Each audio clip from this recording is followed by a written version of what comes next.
श्रावण मासी हर्ष मानसी हिरवर दाटे चोहीकडे. श्रावण मासी हर्ष मानसी हिरवळ दाटे चोहीकडे. क्षणात येते सरसर शिरवे क्षणात फिरुनी ऊन पडे. वरती बघता इंद्रधनुचा गोफ दुहेरी विणलासे. मंगल तोरण काय बांधले नभो मंडपी कुणी भासे.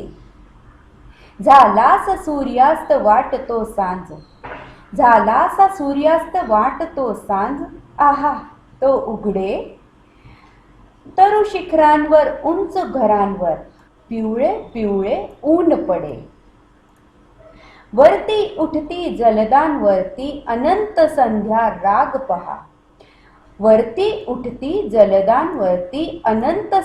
राग पहा.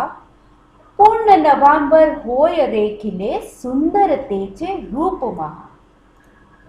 किल्लारी ही चरती राणी खूप ही गाणी गात फिरे.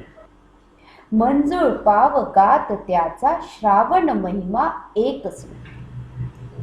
श्रावण मासी हर्ष मानसी हिरवळ दाटे चोहीकडे. सचमुच यहाँ कवि ने प्रकृति का कितना सुंदर वर्णन किया है ना। श्रावण महीना आते ही चारों तरफ एक अलग ही उत्साह आ जाता है। चारों तरफ सिर्फ सौंदर्य ही सौंदर्य होता है, निसर्ग में सौंदर्य होता है और रिश्तों में भी सौंदर्यता आ जाती है। रिश्तों में सौंदर्यता आती है त्योहारों के कारण और इसकी शुरुआत होती है भाई बहन के मधुर संबंध को दर्शाने वाले राखी के त्योहार से। कितना उत्साह आ जाता है ना रक्षाबंधन इस त्योहार के आते ही। ना सिर्फ भाई बहनों में बल्कि घर में मौजूद हर व्यक्ति एक अलग ही उत्साह में आ जाता है। फिर चाहे वो काका हो, काकी हो, बुआ हो, मासी हो, सभी एक अलग ही उत्साह में काम करते हैं। और दोस्तों, आज की वर्तमान परिस्थिति में तो बहुत ज्यादा हमें अनुभव आ रहे हैं रिश्तों की नजदीकियों के बारे में, रिश्तों की नरमी के बारे में। ऐसे ही कुछ आज की हमारी कहानी में है, इमोशन एंड रिलेशन से मिली। आज की कहानी का नाम है रक्षाबंधन और लेखिका है रीता तिवारी। पिछले 3-4 या शायद उससे भी अधिक महीनों से भैया ने मुझे फोन ही नहीं किया था। गाहे बगाहे मैं जब फोन करती भैया से बात ही नहीं हो पाती, पर भाभी अलबत्ता उनकी व्यस्तता का रोना रोती रहती। रक्षाबंधन आ रहा था, मुझे बार बार अपनी बचपन वाली राखी याद आ रही थी। कितना बड़ा त्योहार होता था तब ये।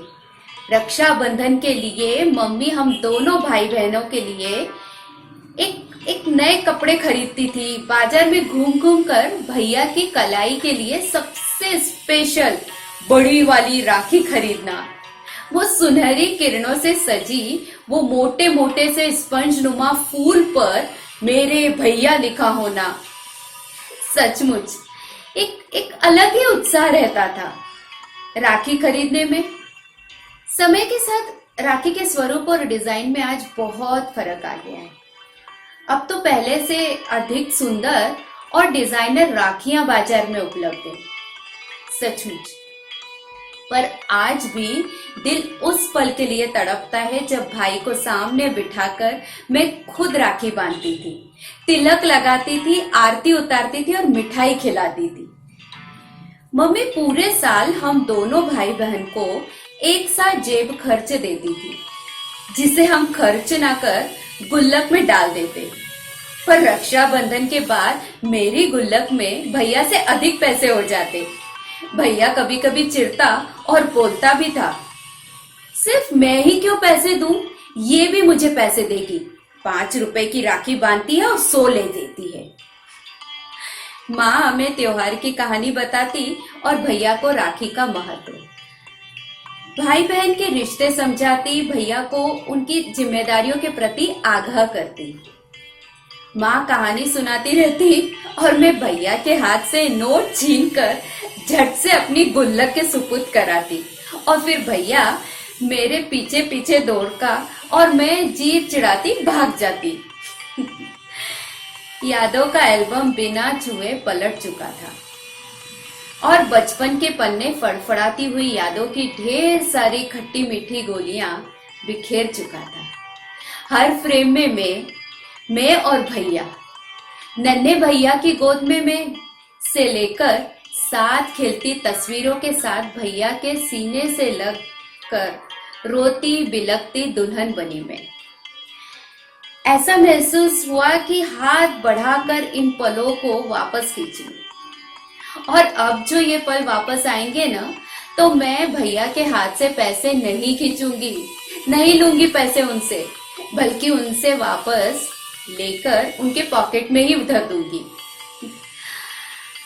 माँ के आंगन से निकलकर अब हम दोनों की ही अपनी अपनी दुनिया है, अपनी अपनी घर गृहस्थी है और काम भी, पर उससे हमारा रिश्ता तो नहीं बदल जाता। काम तो मैं भी करती हूँ, पर भैया ने तो मानो व्यस्तता की ढाल बना ली है, जिसके आड़ में वह रिश्तों के बंधनों से पनाह चाहते हो। जैसे शायद मेरी सोच गलत होगी, भैया की होगी कोई विवशता, पर क्या साल में एक दिन भैया मुझे तवज्जो नहीं दे सकते? क्या माँ की सिखाई बातें अब उन्हें याद ही नहीं होगी? यही सब सोचते सोचते मैंने निर्णय लिया कि इस वर्ष मैं भैया को राखी नहीं भेजूंगी। पिछले वर्ष तो भैया ने पावती की खबर तक नहीं दी थी। राखी के दिन हारकर दोपहर में मैंने ही फोन किया तो भैया बोले, अभी रख, मैं एक जरूरी मीटिंग में बैठा हुआ हूँ। पर भैया वो राखी, उस जल्दी में भी मैंने पूछ ही लिया, वो सब शाम को, अब तू रख फोन, मैं जल्दी में हूँ, मैं करता हूँ तेरे को शाम को फोन। शाम को भैया का फोन न आना था न आया। मैं सोचती रह गई कि मेरी राखी उन्होंने बांधी भी होगी कि नहीं। अब बड़े सीनियर अफसर हैं, क्या पता शर्म आती होगी। पर मैंने तो अपने दफ्तर में सभी बड़े छोटे पुरुष कर्मियों को पतली रेशम की तार वाली राखी बांधे हुए देखा था। जो हो, मुझे इस वर्ष भी राखी खरीदनी भी नहीं थी और किसी को भेजनी भी नहीं थी। यही मेरा निर्णय रहा। रक्षाबंधन वाले दिन अलबत्ता सुबह उठकर नहा धोकर पूजा करने बैठी तो भैया की फिर बहुत याद आ गई। मुझे लगने लगा कि क्यों नहीं मैंने राखी भेजी। जाने भैया किन परेशानियों से दो चार हो रहे होंगे। कम से कम मेरे रक्षा सूत्र उनकी रक्षा तो करते। और मेरी रुलाई छूट गई। आंसू पोंछकर मैंने भैया की लंबी उम्र के लिए दुआएं मांगी और साथ ही माफी दी। उस दिन मेरे दफ्तर की छुट्टी सी थी। पति को कुछ सामान लाने के लिए बाहर भेजने के बाद मैं अनमने से इधर उधर हो रही थी घर में। जाने क्यों एक अनजाना सा इंतजार बना हुआ था कि तभी कॉल बेल बजी। देखा कुरियर वाला आया था। भेजने वाले का नाम देखा तो उसमें भैया का नाम था। मेरा दिल उछल पड़ा। खोला तो एक बेहद खूबसूरत सी ड्रेस थी, बिल्कुल वैसी ही जो मैंने पिछले दिनों मॉल में देखी थी। इस बीच ये भी घर आ गए, पर मैं तो ड्रेस में खोई हुई थी। भैया को फोन लगाती हूँ तभी सोचा ही था कि भैया का फोन आ गया। अरे छुटकी, कैसी हो? तुम्हारी भेजी राखी मुझे बस अभी अभी मिली। देख मैंने बांधकर व्हाट्सएप पर फोटो भी डाली है। अब इतनी मिठाई भेजने की क्या जरूरत थी, पर हाँ, सारी मेरी मनपसंद की है। खुश रहे बहना। चल अभी मैं थोड़ा बिजी हूँ, फोन रखता हूँ। हाँ, मुझे एक मीटिंग में जाना है। चल बाय। बोलते हुए भैया ने फोन काट दिया। मैं आश्चर्य से हकलाती रह गई, बोल ही नहीं पाई कि मैंने तो इस बार फिर इन पर नजर गई। जो अब एक रहस्यमयी मुस्कान ओढ़े सोफे पर बैठे सुबह की बासी अखबार की खबरों को पढ़ने का उपक्रम कर रहे थे।